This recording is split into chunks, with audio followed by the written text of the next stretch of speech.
On today's episode of the Comics Panel, we're going to have a spotlight on Green Lantern.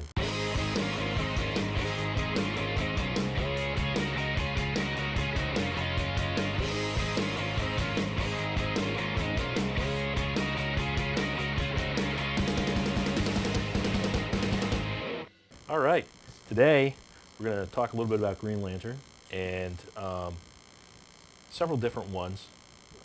For instance, Alan Scott was the original. Oh, by the way, Austin's with me. Hey. Austin's another Green Lantern fan. Hello.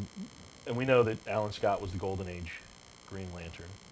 And some of my facts, I have some facts written down because I am not a mastermind at this. All-American Comics number 16 in July of 1940 was where he debuted.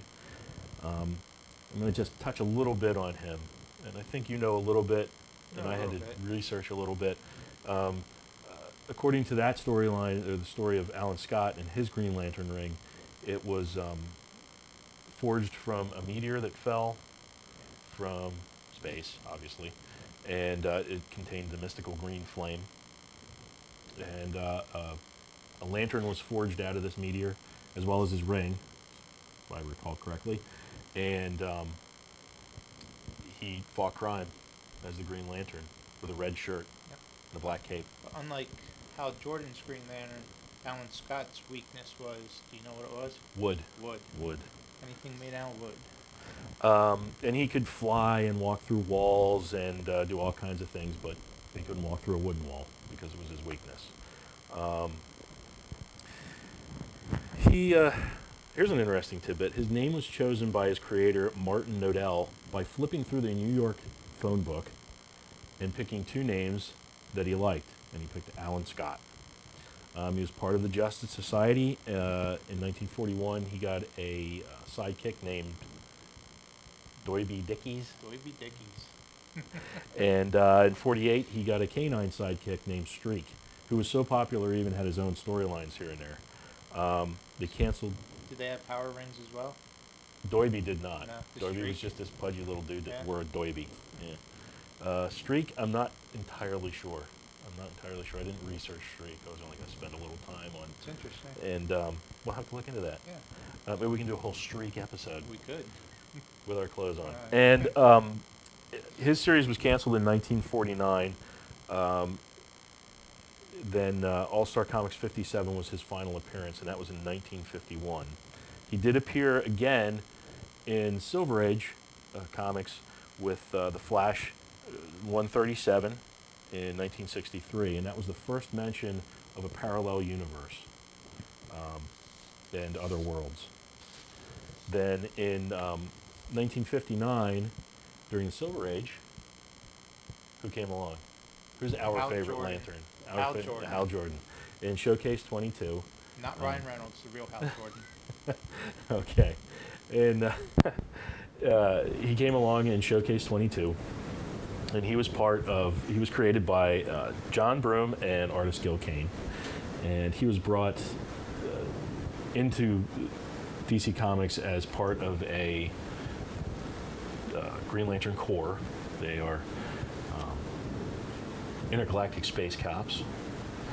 And there's how many sectors of the universe? A lot. 3,600 sectors in the known universe. And his sector was, it's almost like the earlier show. Oh, it is, yes. I'm putting you on the spot, aren't I? You are, and I am drawing a blank in front of the camera. 2814. 2814. Yes. 2814. Yes. The Corps consists of thousands of different species throughout the universe. I think at one point in time they even had a Green Lantern Corps comic book, whole line of them, where they went into different storylines of different Green Lanterns. And that was an interesting read if you had a chance to read any of those. Yes, they used to be in the back of the later, I think it was the second volume of Green Lantern. Yeah. In the back, they'd have Tales of the Green Lantern Corps, and it would tell you it would give you different short stories of different lanterns and how they became lanterns, and some were in several books to create the whole story. What's one of your favorite non-human lanterns? Well, it's hard to not pick Gnort. It's hard to not pick him. Yeah. Okay, It's if hard you to want not pick Gnort. if you want to pick Gnort, He was you just kind of like the comic relief of the Green Lantern Corps. Yeah, he was. I like Chip. Yeah, Chip was cool. Yeah, nothing like I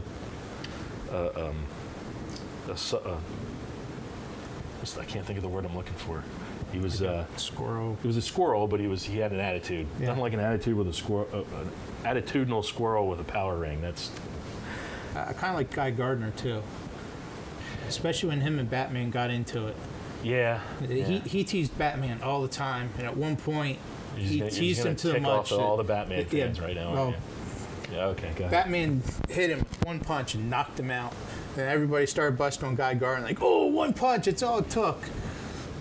That was amusing. Yeah, but who got Batman back? Hal Jordan got him back. Yeah, Hal Jordan got him Yes. back. Yes. Their power comes from the green light of will, and that comes through their power batteries. Their Yes. power lanterns. They call them power batteries. And they have to recharge them every 24 hours. And it comes through the central battery. And what was we talked about it, their weakness was Yellow. yellow. Weakness was yellow. And later it was actually brought out why their weakness was yellow. Because yellow is the symbol of fear, and they have to overcome their fear in order to overcome their weakness of yellow. And what was trapped inside the power battery? Do you remember? A entity. A fear, A parallax. fear entity. And then there was the whole time where Parallax, or Hal Jordan was Parallax. Yeah. He was the Yeah. bad guy. Okay, let's see. The Guardians of the Universe. They are the people who oversee the Green Lantern Corps, and they're thousands and thousands of years old. Yeah. Millennia, sometimes they say. They're just little blue guys, very smart. They can also wield the power of Yeah, will. they're very powerful. Not all powerful, but they're very powerful. Hal Jordan kind of snubs his nose at them. Mostly. When a lantern dies, his ring finds the most suitable heir, who would have the most willpower, who would be the most suitable to wield the ring. And each lantern they don't actually do different things, but where Hal Jordan, and I remember this from Super Friends when I was a kid, would make big fists or Yeah. big baseball mitts, and So they're limited by their imagination, and each Green Lantern creates different constructs according to his imagination. So depending on what their background is, would depend what kind of constructs they create.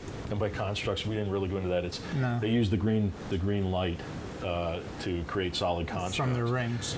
And there's several different human lanterns. There was Hal Jordan, John Stewart, Guy Gardner, Kyle Rayner. Rayner, and now Simon Baz, Jessica Cruz. I think I'm missing one. That's getting out of my realms. And but as you read them, and Austin and I were talking a little bit off camera that he stopped reading at a certain point because he got upset with certain storylines. But as you read them, like Kyle Rayner was an artist, so a lot of times his constructs are very artsy.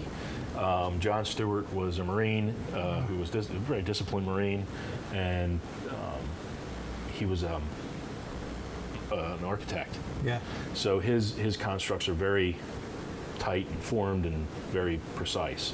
So they all can do the same thing, but they do it in their own specific way. Let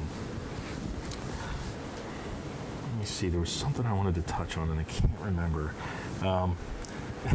When this idea was presented to me, the producer gave me a list of things that I should touch on, an outline, you might say, and one of them was, what would be your favorite lantern? And I gave you a copy of my notes that I keep glancing at, and what does this say right here? Hal Jordan is the greatest Green Lantern ever. That's all there is to say about that. I can't even argue with that. There you go, see? I knew I would be okay in this room. when you were reading the older stuff, what was one of the things?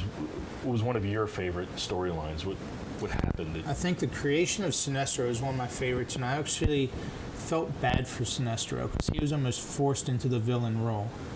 Because according to his world, he was fulfilling the Green Lantern the way he saw fit. And when Hal Jordan came along, he didn't quite understand how it went and kind of forced him into the villain role. So that one always kind of stuck with me. You don't kind of think that he had that inner dick and was always going to be a villain anyway? He did, but you almost need that to be Green Lantern, I think. Okay, fair enough. Some of my favorite storylines were in 1970, it was issue number 76. Dennis O'Neil and Neil Adams took over and added Green Arrow to the Green Lantern title. That was a good series. It was a good series. Good and, team up. Green Arrow kind of said to Green Lantern, it's very 70s, if you've read it. Oh, yeah. It's very 70s, hip and this and that. And he says, man, you haven't been on the planet. You don't even know what's going on. You spend all your time in space. So one of the Guardians actually changes his form to be more human instead of this little guy. Ganthet. And he's not blue anymore. No. And they travel around in an old Ford pickup truck and find everyday things to get involved in. One of the most controversial things at the time were issues 85 and 86 that were in this storyline. They did issues, I think, 76 to 89 and 85 and 86. Do you know what I'm referring to? Is that the Speedy one? The Speedy one, yeah. Yes, where Green Lantern's Green Arrow's sidekick, Speedy, was a heroin addict. It was 2 issues that covered this. It was very controversial at the time, but they pushed for it and they got it through, and it's all good stuff. It was a very good run of comics. The Green Lantern and Green Arrow team up, and even to this day, are some of the more expensive comics. Yeah. I only have number 85. I haven't gotten 86 at a decent price yet. I managed to get them all, but it took a lot of time, a lot of comic book conventions, but they're well worth the read. Yes, absolutely. Did you read the Blackest Night? I did read the Blackest Night. Okay. I like the Blackest Night. So you read up through volume 4 and stopped at New 52. I stopped at New 52. Yes. All right. Blackest Night was one of my favorite things. Now, I'm going to be honest with you. I got into Green Lantern probably. Andy was there when I got into it because I asked him for things. Someone I know who's a tattoo artist wanted to do a superhero tattoo, and he said, I drew up this really cool Green Lantern tattoo, and can I put this on your body? And I'm like, yeah, I really don't know Green Lantern, except from Super Friends and other little minor things I read. So I went to a shop, and Andy was there, and I said, what should I read? And he said, Blackest Night, duh. And I read it, and he also turned me on to a trade of the Denny O'Neil, Neil Adams, and between reading those 2 trades, I was hooked. I mean, Blackest Night was really, really good. Yeah, that was very exceptional. So those are that era of Denny O'Neil and Neil Adams and the Blackest Night are probably like my favorite times. And Rebirth when he punches Batman. Yeah. I think the Parallax, when he became Parallax, that was a very good storyline as well. Yeah. Especially with the way they ended Parallax. Right. So, Austin, we forgot the most important thing. What did we forget? Well, everyone knows you have to say the oath. You have to place the ring against the power battery and say the oath. Yeah, you do. You're right. Should we try it together? Let's try it. Okay. Okay. In brightest day, in blackest night, no evil shall escape my sight. Let those who worship evil's might beware my power, Green Lantern's light. I don't have anything else to add. Oh, I think I'm good. Think you're good? Okay. Well, thanks for joining in today. Like us on Facebook. Subscribe to our YouTube channel. If you have any comments, leave them in the field below. Have a good night.